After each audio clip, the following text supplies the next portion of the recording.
नमस्कार, जय जवान जय किसान न्यूज 24 में आपका स्वागत है। आइए नजर डालते हैं आज की खास खबर पर। जिला मैनपुरी में doctor Ram Manohar Lohia inter college Kisni पर स्थित है। प्रिंसिपल जी पिछले कई साल से शिक्षा के क्षेत्र में जुड़े हुए हैं, अब राजनीति में रखेंगे कदम। प्रबंधक व प्रिंसिपल जी ने बताया कि कोरोना काल के समय में भी ऑनलाइन लगवा रहे थे क्लासेस। प्रबंधक जी ने कहा, शिक्षा उस शेरनी का दूध है जो पिएगा वो दहाड़ेगा। प्रबंधक जी ने कहा कि अपने जीवन में सिर्फ शिक्षा को आगे बढ़ाने के लिए हमने ये कदम उठाया है।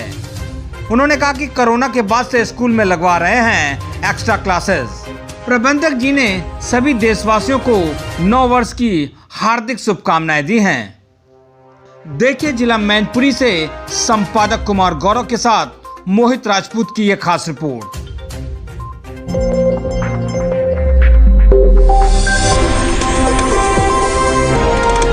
डीजल कैसे दूं, चलो ठीक है, उसको भी कहीं ना कहीं हमने मैनेज किया, लेकिन आर्थिक समस्या इतनी विकट थी कि जहां ऐसा लगा कि जैसे जिंदगी खत्म होने को है, एकदम टूट से गए। एक सवाल है, जैसे आपने कहा कि आर्थिक समस्याएं थी, अच्छा गवर्नमेंट का किस तरीके का सहयोग रहा उस समय? गवर्नमेंट का कोई सहयोग नहीं रहा। गवर्नमेंट ने अपनी गाइडलाइन जारी कर दी, उसने तो आदेश फतवा जारी कर दिया, उसने सोचा ही नहीं कि इनका होगा क्या। जो 3.5 लाख विद्यालय यूपी में है लगभग, उसमें कितना स्टाफ है, वो क्या करेगा, जिसको केवल मजदूरी जैसी है, क्या मिलता है, केवल सब्जी का पैसा जुटा पाते हैं हम लोग, जो दे पाते हैं उससे सब्जी चलती है, और जिसकी सब्जी भी बंद हो जाए उसका जीवन यापन कैसे होगा। गवर्नमेंट में कोई ध्यान नहीं दिया उनकी तरफ।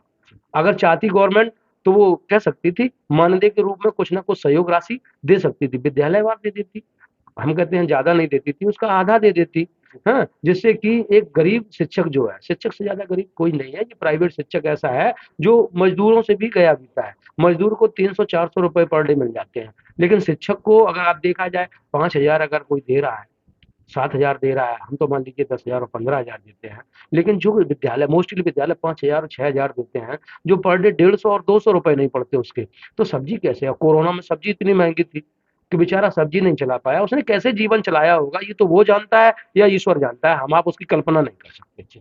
सर एक सवाल और आपसे, आपने देखा हिंदुस्तान पे धीरे धीरे वेस्टर्न कल्चर हावी हो रहा है, बच्चे अपनी मूल संस्कृति से संस्कारों से दूर जा रहे हैं। चूंकि आपका लंबा अनुभव रहा, शिक्षा से जुड़े हुए हैं, क्या मानना है संस्था ऐसा क्या प्रयास करेगी जिससे हमारी संस्कृति संस्कार बचे और उसके साथ साथ शिक्षा भी चलती रहे? देखिए, इसके लिए तो हमने आपको बताया, हमारी जो संस्था है, इसका जो मूल रूप है वो सरस्वती शिशु मंदिर, आपने सुना होगा जो, और सरस्वती शिशु मंदिर के बाद एक दूसरा विद्यालय आया, सरस्वती ज्ञान मंदिर, बहुत बड़ी संस्था के रूप में उभरा था।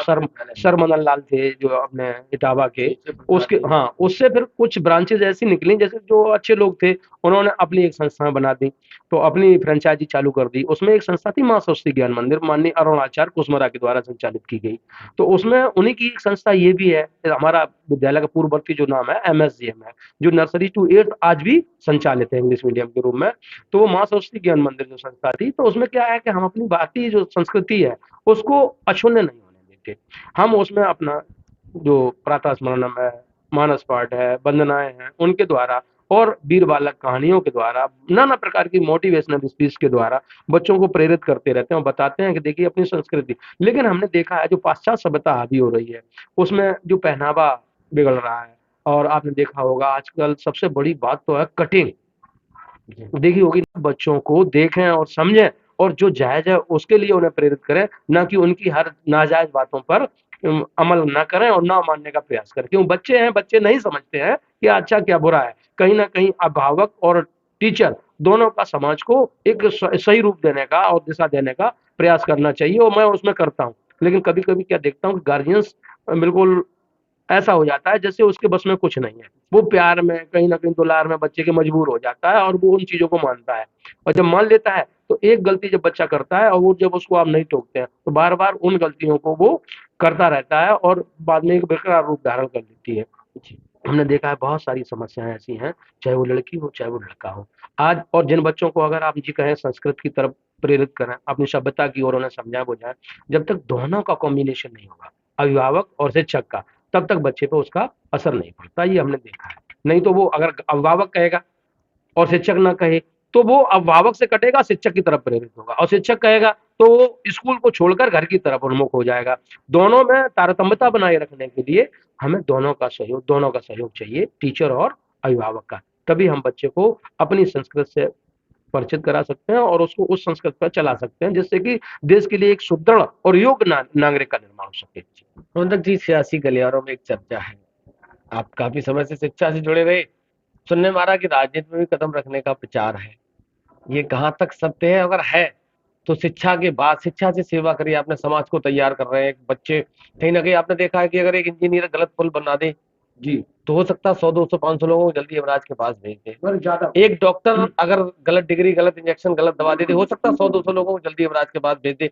अगर एक शिक्षक गलत रास्ते पे चला गया तो एक ऐसे समाज का निर्माण करता है जिसकी हम लोग कल्पना नहीं कर सकते। उस समाज के बाद आप अगला कदम राजनीति में है, क्या इरादा है? नहीं, तो देखिए ऐसा है, आपने ये कहा और आपने सुना भी होगा, और ये मैंने बड़ा सोच समझ के कदम उठाने का एक हमारा छोटा सा प्रयास है। हमने देखा कि राजनीति जो है वो कहीं ना कहीं दूषित हो चुकी है।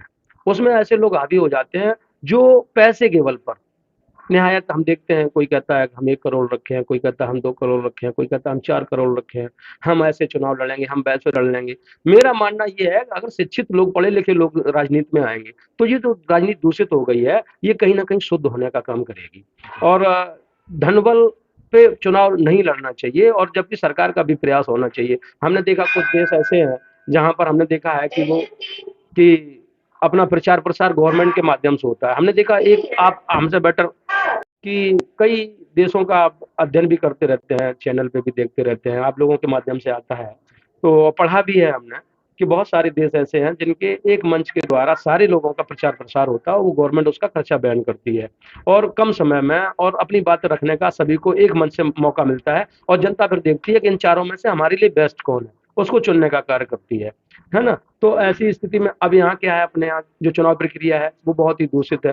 आदमी पैसे के बल पर चुनाव लड़ना चाहता है। सपोज करिए कि जो आदमी 1 करोड़ या 2 करोड़ से चुनाव लड़ेगा, और वो अगर एक नगर का चेयरमैन या गांव का प्रधान हो जाएगा, तो वो क्या विकास कराने की कोशिश करेगा? वो 2 करोड़ के बजाय मैं ब्याज के 4 करोड़ निकालने का प्रयास करेगा। पहले हमने देखा मोस्टली लोग कह देते हैं कि हमारा चेयरमैन साहब ने काम नहीं किया, हमारा प्रधान जी ने काम नहीं किया। ऐसी स्थिति में हम उनसे ये कहना चाहते हैं कि जब आप पहले एक सही व्यक्ति का चुनाव नहीं करते हैं और आप उससे ये कहते हैं चुनाव के दौरान, अरे अब भाई वो आएंगे और पैर छुएंगे, अब वो आएंगे और पौआ पिलाएंगे, और वो आएंगे अब पैसा देंगे, कहाँ से लाए? तो जब ऐसी स्थितियां आप पैदा कर देंगे कैंडिडेट के बीच में, तो धन बल जब हावी हो जाएगा तो निश्चित है कि आपका विकास नहीं होगा, क्योंकि जो व्यक्ति पैसा खर्च करेगा वो पैसा कमाएगा।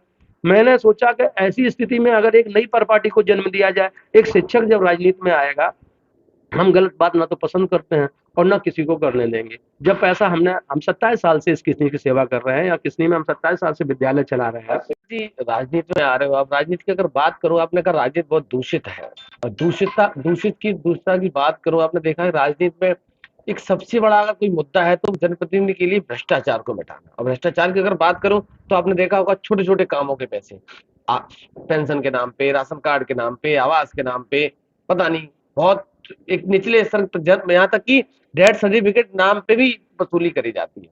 जनता ने आपको मौका दिया, स्वच्छ और ईमानदार भ्रष्टाचार मुक्त राजनीति किसने को कैसे कहें?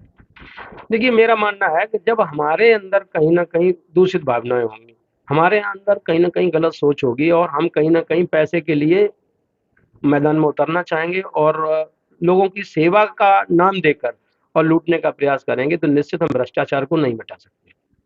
मेरा मानना है, और जो जिस सोच के साथ मैं उतर रहा हूँ, मैंने सोचा कि 27 साल हमने यहाँ विद्यालय चला रहा हूँ, एक छोटी संस्था को हमने जन्म दिया था। आपको शायद पता नहीं होगा, चेयरमैन पूर्व हमारे प्रथम जो चेयरमैन थे राव साहब, राव कृष्ण प्रताप सिंह चौहान, उनके मकान में हमने स्कूल चलाया, छोटी सी संस्था के रूप में किराए पर। धीरे धीरे हम आज इतनी बड़ी संस्था के रूप में आज परिणित हो गए संस्था ये। तो हमने एक छोटी सी संस्था से जब बड़ी संस्था में परिवर्तन किया है, और सारे लोग जानते हैं कि हमने यहाँ कमाने का प्रयास नहीं किया। हमने देखा विद्यालय हमारे बाद किस्नी में बहुत सारे आए हैं। सबसे पहले 1-2 विद्यालय थे, यानी एक हरपाल सिंह महां साहब, उनका विद्यालय चलता था गढ़ी पर, एक मेरा भी है, हाँ, और हरपाल सिंह महां साहब का किसी कारण से बंद हो गया। लेकिन उसके बावजूद मेरे बाद बहुत सारे स्कूल आए। मेरी सोच यही रही कि हमारे विद्यालय में और गरीब भी पढ़े, अमीर भी पढ़े, एक ऐसा सिस्टम बना के चलूं जिससे कि सब लोगों को शिक्षा मिले, और कोशिश भी की मैंने, और मैं आपके माध्यम से कहना भी चाहता हूं, पहले भी मैंने लोगों से कहा है कि मैं अनाथ लोगों के लिए फ्री शिक्षा रखता हूं। अनाथ बच्चा है, अगर हमें रिजल्ट अच्छा देता है तो मैं उसको फ्री ऑफ कॉस्ट पढ़ाने का काम करता हूं, उसको बुक्स भी अपनी तरफ से मुहैया कराता हूं, ड्रेस भी मुहैया कराता हूं, बशर्ते उसे मुझे रिजल्ट देना होगा। अगर मान लीजिए बच्चा रिजल्ट नहीं देता है तो इस हालत में मैं उसकी सेवा नहीं कर सकता, इसलिए नहीं कर सकता हूं कि वो समझेगा कि ये तो मेरा नैतिक अधिकार है और ये मेरी बच्चा का नैतिक अधिकार है कि उसको शिक्षा मिलनी चाहिए, चाहे माँ बाप के द्वारा चाहे शिक्षक के द्वारा, लेकिन उसका परिणाम तो उसे देना है ना। अगर परिणाम नहीं दे रहा है, जैसे आप करिए कि फ्री किसी को ट्यूशन पढ़ाना शुरू कर दो, तो वो सोचता है 2 रुपए नहीं लग रहे हैं तो क्या जाता है, 2 दिन पढ़ने आएगा, 2 दिन भाग जाएगा, गुल्ली मारेगा, कहीं ना कहीं खेलेगा। ये भावनाएं बच्चे के अंदर नहीं होनी। बच्चा कंटिन्यूअस विद्यालय से जुड़ा रहे, पढ़े और उसका परिणाम दे, तो मैं उसे निःशुल्क शिक्षा मुहैया कराता हूँ। फिर हमने एक दूसरा नियम बनाया कि बच्चों को, जो गरीब बच्चे हैं उनको कई हद तक छूट पर उन्हें शिक्षा दी जाए। हमारा सारा समाज जानता है हम बच्चों को शिक्षा देते हैं, और जो चीज चाहिए कि आदमी को, बिजली, पानी और सफाई, और यही मेन मुद्दे हैं। तो मैं मानता हूं कि अगर अच्छे व्यक्ति को आप चुनेंगे तो निश्चित वो अच्छा कार्य करेगा। अगर आप पैसे वाले को चुनेंगे तो वो पैसा खर्च करेगा, पैसा वसूलेगा, फिर वो आपका काम नहीं करेगा, और फिर वो जब वो पैसा वसूलेगा तो कर्मचारी पैसा वसूलेगा, वो आप डेथ सर्टिफिकेट मिलेगा, आप कोई भी काम कराने जाएंगे वो ये कहेगा सेवा चाहिए, तो सेवा आपने करवाई है तो सेवा आप करेंगे उसकी। और यही समस्याएं मोस्टली आती हैं, और मैं शिक्षक के नाते आपसे खुल के कह रहा हूं कि यही समस्याएं आती हैं। अगर आप किसी से ये भावनाएं नहीं रखेंगे तो निश्चित एक विकास की धारा बहेगी और किसनी का विकास होगा, और इसी सोच के साथ मैं किसनी में मैंने सोचा कि राजनीति करूंगा। जी, आखिरी सवाल, गत वर्ष की विदाई है, नव वर्ष का आगमन, एक दिन का समय शेष है, आपकी तरफ से, विद्यालय परिवार की तरफ से, पूरे नगरवासियों को, प्रदेश देशवासियों को क्या सब? मैं बस यही कहना चाहूंगा, समस्त मैं भारतवंशी हूँ और समस्त भारतवंशियों को, उसमें प्रदेश भी आता है, क्षेत्र भी आता है और हमारा नगर भी आता है, और विशेषकर नगर के लोगों से कि देखिए नया वर्ष है, आने वाला है, और बीता हुआ वर्ष, पुरखा भी कहते हैं कि बीती ताय भुलाए दिवांगे की सुध लेव। अगर आप लोग बिल्कुल अच्छे मन के साथ, एक नई सोच के साथ नए वर्ष में कदम रखेंगे तो निश्चित ही आप एक अच्छा परिवर्तन लाएंगे तो वो आपका दूरगामी परिवर्तन होगा और आपके लिए बहुत ही शुभ साबित होगा। मैं यही कहना चाहूंगा, और सभी से ये भी मैं रिक्वेस्ट करता हूं कि सद्भावना के साथ, एक दूसरे के साथ मिलजुल कर, हमारी जो भारतीय संस्कृति विश्व बंधुत्व की भावना है, वसुधैव कुटुंबकम जिसे कहते हैं, उस भावना, किसी के साथ छन विचार नहीं। अब जो लोग कह देते हैं कि राजनीति में आ रहे हैं, मैंने कहा यार मैं हर कैंडिडेट के पास वोट मांगने जाऊंगा, आखिर में मैं कैंडिडेट हूं तो क्या हुआ, सामने वाला कैंडिडेट तो क्या हुआ, मिलजुल के बैठ के बात करेंगे कैसे किसनी का विकास होगा। तो ऐसे सच्चे विचारों के साथ मैं नए वर्ष में